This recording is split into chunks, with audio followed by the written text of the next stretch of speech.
like to ask you, how many of you, the people in this room, have ever been to Bisbee, Arizona? Okay.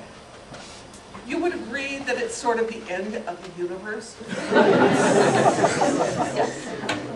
I mean, when I was growing up in Bisbee, the TV stations couldn't make it over the canyon and down. They had to have Bisbee had to have one of the earliest cable TV systems because the little signals just couldn't make it from Tucson to Bisbee. I grew up in Bisbee, Arizona, attending Greenway School and Bisbee High School.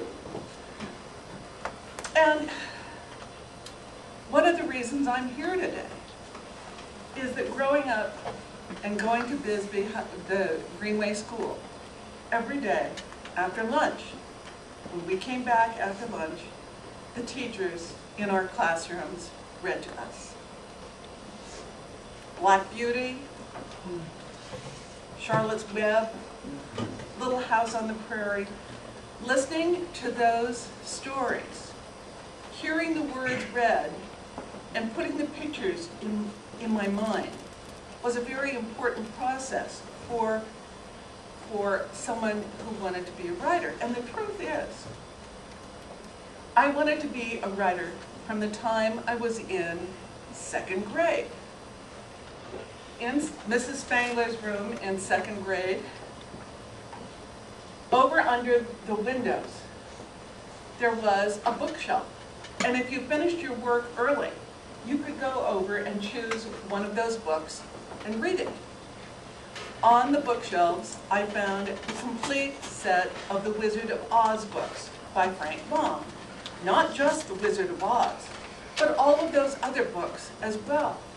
And as soon as I read my first Wizard of Oz book, a lot of kids read the Wizard of Oz, and what they see is the wizard hiding behind the curtains.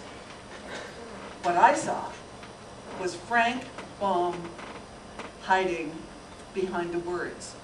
And as soon as I realized that a person, a human being, put those words on the pages, that's what I wanted to be and do. I wanted to be an author. If you look at that blue wall over there,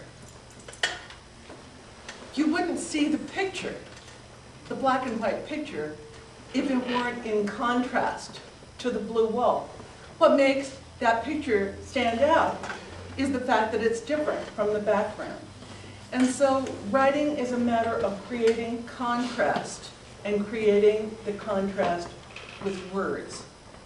I was in Seattle, writing Desert Heat, trying to make Bisbee, Arizona understandable to people who had never been there and probably would never go there.